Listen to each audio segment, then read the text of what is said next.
Oh, what's up sa inyo mga kabayan? Magandang araw sa inyo. So, eto na naman mga kabayan, meron tayong bibigyan ng ating reaksyon at opinion mga kabayan. Diba? May good news ako sa inyo mga kabayan. Di ba kahapon napanood nyo yung video no, na patungkol dun sa first appearance ni PRRD dyan sa ICC.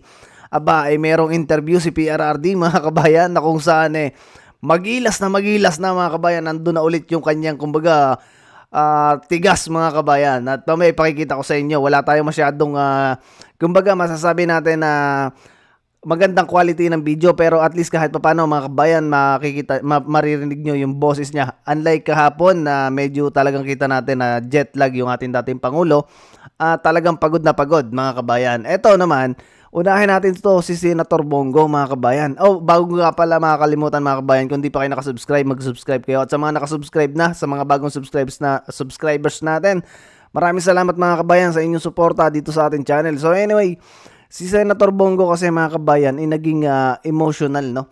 Kahit naman siguro tayo mga kabayan sa tagal ng panahon na kumbaga nakasama ni Senator Bongo si PRRD ay talagang magiging emotional to mga kabayan. So pakinggan muna natin mga kabayan itong pahayag niya na to. Magandang gabi po sa inyo lahat. O yun nga pala mga kabayan, nandyan lang sa Pilipinas, no? Na totoong sumusuporta at around the NCR mga kabayan o dun sa mga malalapit mga kabayan na ginaganap itong pagsuporta, no? Or pagpapakita ng pagsuporta sa ating dating Pangulo at sa isang pagiging Pilipino mga kabayan. Umattend tayo, no? Kasi mas maganda mga kabayan maging kumbaga maging active tayo sa nangyayari ngayon kasi hindi natin alam mga kabayan ng mga susunod na panahon. Pagka hindi tayo mga kabayan naging active sa mga ganitong nangyayari sa ating bayan, baka mamaya mga kabayan hindi natin alam, no? Lalo pat ganyan mga kabayan ang mga desisyon ng ating Pangulo. So i-play natin mga kabayan. Kung malungkot tayong lahat sa nangyari, no?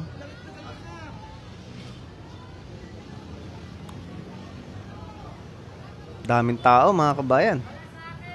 Alam nyo, kwento ko lang po sa inyo ang huling balita ko kay Tatay Digong. Matagal kaming magkasama. Alam nyo, higit pa sa tatay ang turing ko sa kanya. 1998, una po akong nanimbihan sa kanya. Hanggang 2022, kahit senador na po ako, sinasamahan ko siya hanggang sa huling araw ng kanyang termino. Sumama po ako hanggang makauwi siya sa bahay niya noong June 30 of 2022. Alam ko yung hirap na niya. Halos hindi na nga makasuot ng medyas. Sinong magme-medyas sa kanya doon? Kita mo mga kabayan ha. Kung tayo ay concern kay PRRD, mas lalo na to si Senator Bongo, 'di ba? Kita nyo naman, no?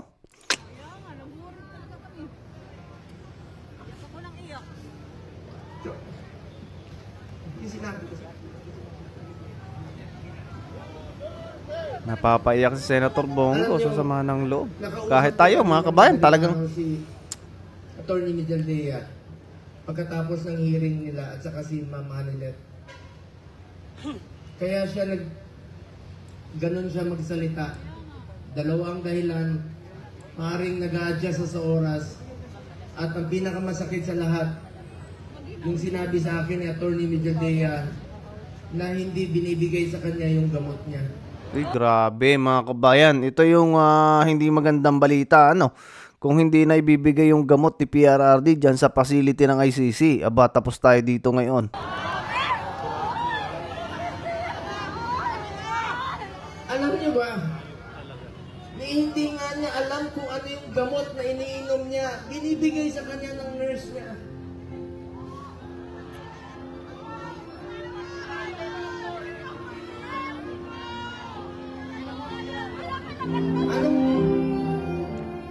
Go.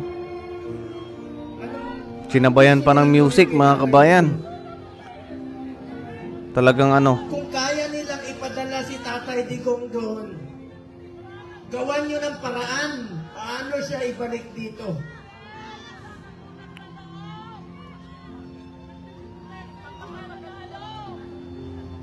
Gusto nyo basahin ko yung mga medisina niya?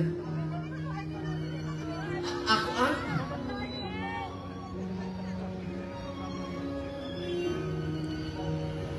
Nadadala tayo dito mga kabayan sa music.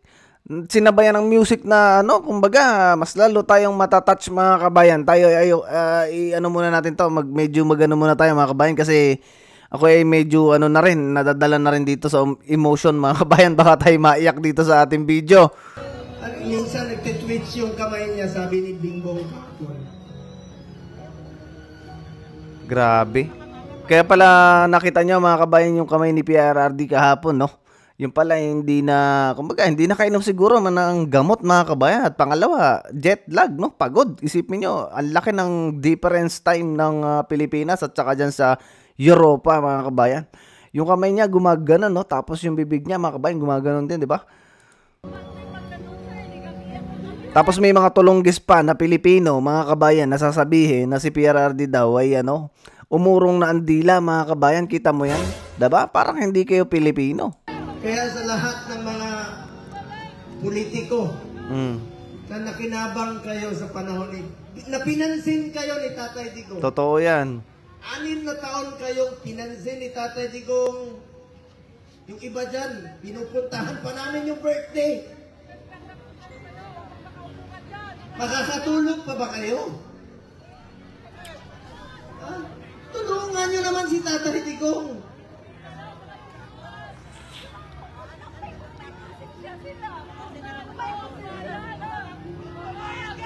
Alam nyo, Gagalit yung mga tao mga kabayan. hindi naman tatakas si Tatay Digong.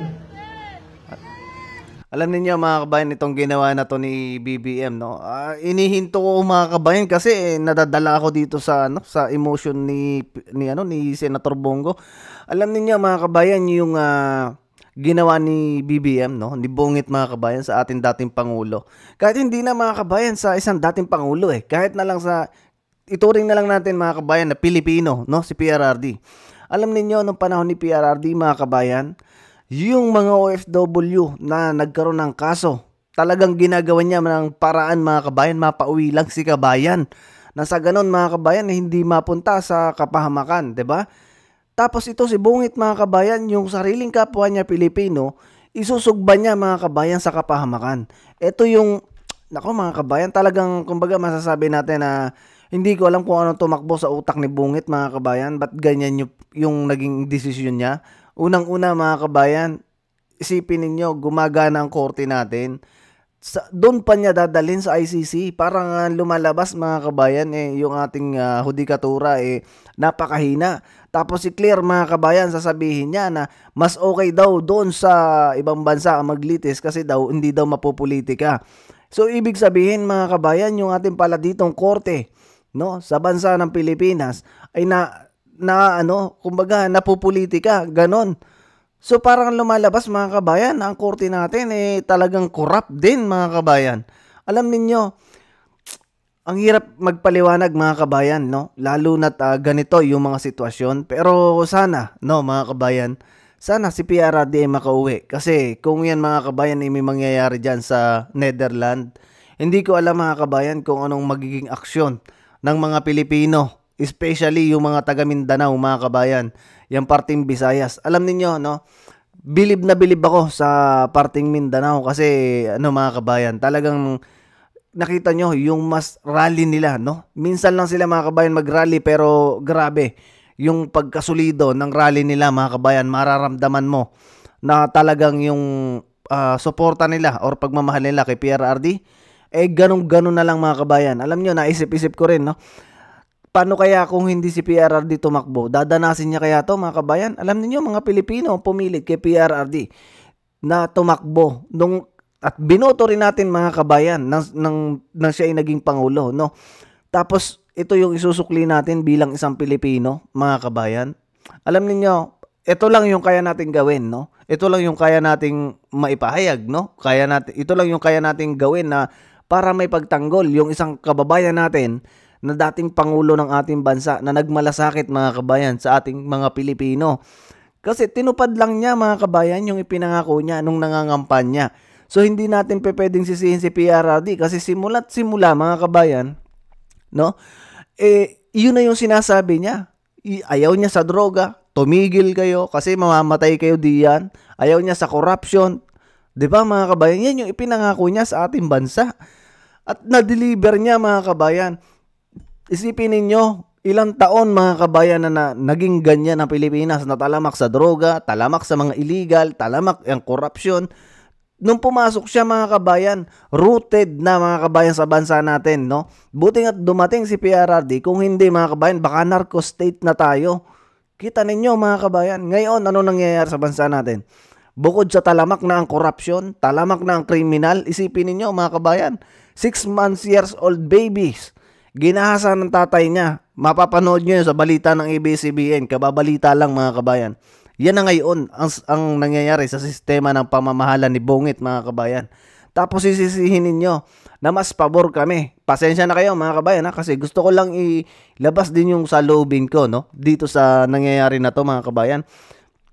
Isipin ninyo, sasabihin ninyo na kami na sumusuporta kay PRRD ay mas pabor doon sa mga AJK na inimbento lang naman yan ng mga dilawan. Yan, Layla de Lima, ng Rappler. Tapos ngayon mga kabayan, lalabas na yung 30,000. It's a fake news. Tapos niloko tayo ng mga yan mga kabayan dahil sa mga nilalabas nilang balita ang mga Pilipino naligaw-ligaw. Ngayon lang tayo mga kabayan, kumbaga nalinawan na yung palang sinasabing 30,000. Even si DOJ, secretary mga kabayan, 30,000 din ang sinasabi niya. Diba? Sus, Mario Joseph mga kabayan, kita ninyo kung paano tayo lokohin ng mga yan. Grabe mga kabayan. Yan ang tinatrabaho nila. Kaya pala gustong gusto nila mga kabayan na maupo sa posisyon para yung mga Pilipino makontrol yung utak, maset yung utak ng mga Pilipino na sila mga magagaling na politiko na nagmamalasakit sa mga Pilipino. Pero ang ano nila, ang purpose nila mga kabayan, magpayaman hanggang sa makikinabang kaapu-apu-apuhan nila. Tapos yung mga Pilipino, kita nyo mga kabayan, lalong naghihirap. Hirap na hirap sa buhay mga kabayan. Grabe. Nung Sabado, maraming nagpapayo sa kanya. Kami, sinabihan namin, Tatay Digong, pagpaliban mo muna. Pagpaliban mo muna yung pagpapauwi mo rito. Grabe. Alam ni Mama Anilet yun, alam ni Iyes yun, alam ng mga kasama niya. Dahil meron na pong threat sa kalusugan niya, sa buhay niya. Di natin alam eh. Pero mas pinili niyang umuwi at harapin. Ibig sabihin nun, hindi tataka si Tatay Digong. Kaya nga. Hindi tatakbo si Tatay Digong na hindi na kanya kaya tumakbo. Nakasungkot. Kaya pa ba niya tumakbo? Mga politiko, nananawagan ako sa inyo. Pinansin namin kayo sa 6 na taon, hindi namin kayo pinabayaan. Tulungan niyo naman, Tatay Digong. Tulungan niyo naman. Nangungulila lahat. Alam niyo mga kabayan na mga politiko ngayon, no? Puro kumbaga kung saan sila makikinabang doon sila. Wala sila mga kabayan paninindigan. Hindi ko naman sa nila lahat mga kabayan kasi may nakikita tayo na ibang mga politiko na talagang merong paninindigan. Pero karamihan mga kabayan sa kanila, no? In times of trouble, no? Hindi mo sila mahahagilap mga kabayan. Katulad niyan, 'di ba? Noon yung mga congressman na nandyan mga kabayan, praise to God sila kay PRRD. Todo papuri. Kita nyo mga kabayan, imbitado sa mga kung ano-ano mga okasyon ng ating dating Pangulo. Grabe nilang pangaralan. 'Di ba? Tapos ngayon mga kabayan, in times of trouble ng ating dating Pangulo mga kabayan, eto. 'Di ba? Simula nung nababa si PRRD, ginanyan nila ng ginanyan yung tao. Ni pulis mga kabayan, di ko nila lahat. Walang galang sa dating Pangulo. Sila pa yung nagsuplong papunta sa dayuhan, sa bansa ng dayuhan at doon imak mga kabayan. Alam niyo, nakausap ko yung isang kong kaibigan na foreigner, no? Na nakakahiya daw, no? Ang ginawa talaga nitong administrasyon na to. Hindi lang daw mga kabayan si PRRD yung kumbaga Hindi lang daw to si Bungit mga kabayan na nakahiya. Pati tayo mga kabayan. Natanong nga ako mga kabayan kung gumagana daw yung ating mga korte dito. Alam daw niya na matatalino mga tao dito sa Pilipinas. Bakit daw sa ibang bansa pa? Isipin niyo yan mga kabayan. Ibang lahi pa yung nakakapuna. Kasi mga kabayan, si PRRD, hinangaan ng buong mundo. No? Hinangaan ng mga iba't ibang bansa nung panahon ng kanyang pamumuno. No? Hindi naman malalagay yan sa Time Magazine mga kabayan kung hindi nakilala. Naihanay siya sa mga strong leader mga kabayan, sa mga malalaking bansa na kumbaga matigas na pangulo. Tapos ito yung sinapit ng ating dating Pangulo na walang gusto lamang mapaayos ang kinabukasan nating mga Pilipino. Tinraidor siya mga kabayan ng kapwa Pilipino. Walang utang na loob. Hindi. Pagdating niya, ako mismo, meron na akong pass para sunduin kasama ko yung 3 doktor niya. Then schedule po siya magpa-check up sa Cardinal Santos.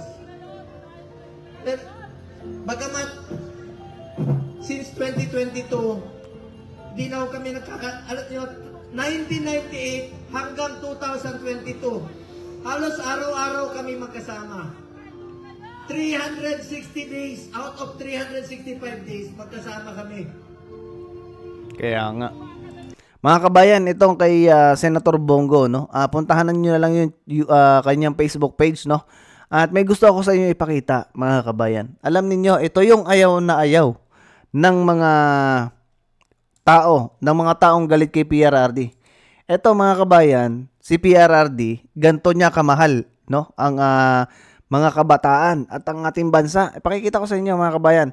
Yung kay PRRD siguro na interview mga kabayan ay isa susunod na video kasi medyo hahaba tayo. Hindi natin may upload ng agad-agad. So ito mga kabayan, pakinggan natin. Tingin dito. Yan. Maalala nyo to? Kailangan ko ng Boy Scout. Kita niyo mga bata. Kailangan ko ng sundalo. Piloto. Kasi marami na akong eroplano, wala akong piloto. Marami akong barko sa Navy, wala namang mag-Navy. Kaya kayo ang inasahan ko. Ready kayo? Ay sagot anak ng. Dito muna tayo mga kabayan. Medyo sundalo. emotion tulog Ready yung bata. kayo mag-ROTC ha? Oh, sinong gusto mag-PMA? Philippine Military Academy. Kulit no isa oh. Yun oh. Okay na tayo. Tulog yung iba. Sino lang yung gusto mag-asawa na walang trabaho? Walang kwentang Pilipino yan. Ulit. Sino ang gusto magsundalo? Magpakamatay sa bayan. Ano mo bang? Bakit may spring yung kamay ninyo pag ganon-ganon? Asahan ko yan, ha? Asahan ko yan, magsundalo kayo, mag-ROTC kayo. At always, love your country. Alam mo bakit? Isa lang ang bayan natin, wala nang iba. Wala ba tayong mapalitan? Gusto natin pumalit ng bayan? Wala. So, kailangan kayo ang asahan. Pag matanda na kami, makaasa pa kami sa inyo. Hoy, mga butsukoy. Sus Mariosep mga kabayan. Alam niyo si PRRD talaga, no? Kung sana ganito lang siya kalakas nangaharap sa ICC. Walang panama mga kabayan yung mga nandyan sa ICC. Kasi kita ninyo yung ating dating Pangulo, no? Mapabata, mapamatanda mga kabayan, or mapa-teenager, kuha niya yung kiliti, no mga kabayan. Unlike dito kay Bungit, lahat ng tao galit. Maliban na lang mga kabayan doon sa mga siguro diehard supporters niya na hindi na naiintindihan mga kabayan ang nangyayari sa ating bansa ngayon. So anyway mga kabayan, medyo nawala yung aking pagka-emotional kasi nga mga kabayan, ito kita nyo si PRRD. Napapatawa niya tayo, no? Kasi ang sarap balikan mga kabayan nung kanyang mga speech, kung ano nyo lang, napakagandang balikan yung kanyang mga sinasabi sa ating bansa. Kaso yung iba mga kabayan, lalo na yung magje-jet ski, kinakat nila yung video, tapos yung sasabihin nila magje-jet ski papunta dun sa Scarborough, magtatayo ng flag, pero yung buong istorya hindi nila sinasabi mga kabayan. Ayun no mga kabayan, medyo medyo ano tayo, medyo mahaba ang video natin ngayon, no? Isusunod natin yung kay PRR ding interview. Medyo mahaba din 'yon, mga kabayan. So see you sa susunod na video, mga kabayan. Ingat kayo at adios muna sa inyo, mga kabayan. Solid ano tayo, ha? Solid Team Suka lang, mga kabayan. Wala kayong ibang ilaline up diyan maliban sa Team Suka, mga kabayan. Adios muna sa inyo, mga kabayan. See you sa susunod na video.